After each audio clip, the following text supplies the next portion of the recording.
Everyone thought he was crazy, building something that had never existed before. No rain, no signs, just a warning. No one believed, until the sky began to change. The world was loud, full of people living their lives, building, trading, laughing, chasing everything that felt important.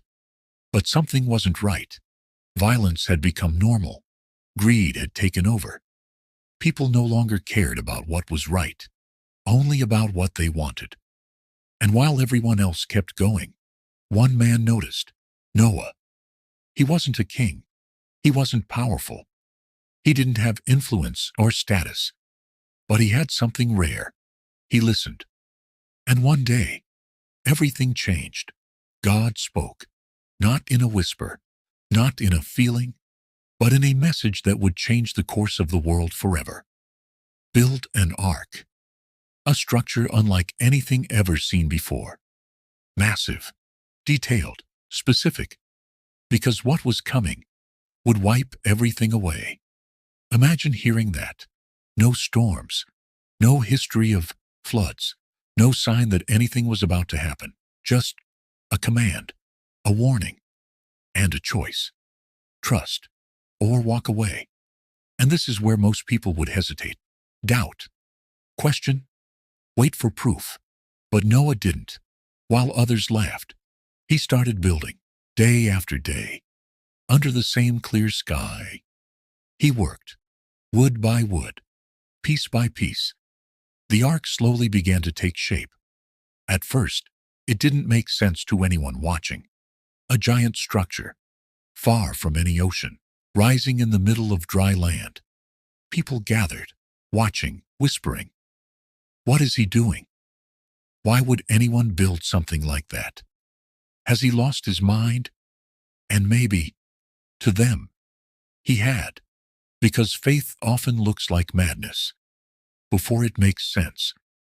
But Noah didn't stop. Not when people questioned him, not when they laughed, not when nothing around him supported what he believed, because he knew something they didn't.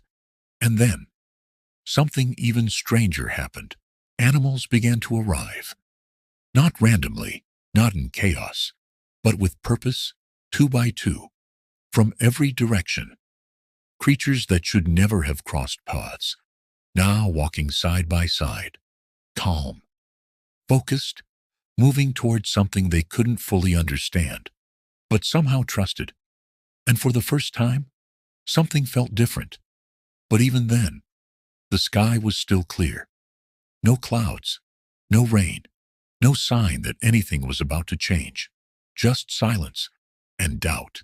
Even now, people laughed. Where is this flood? Where is your God? How long will you keep doing this? But then, something shifted. The wind changed. Not strong at first, just enough to be noticed. The air felt heavier. The light dimmed. And slowly, the sky began to darken. At first, people ignored it. But then came the sound. Thunder. Loud. Deep. Unfamiliar. A sound no one had ever heard like this before. And then, rain. At first, just drops. Confusing, almost harmless. People looked up, unsure of what they were seeing. But it didn't stop. The drops became heavier, faster, louder. The ground began to change. Water started to rise. Rivers overflowed. Paths disappeared. The familiar world was no longer stable.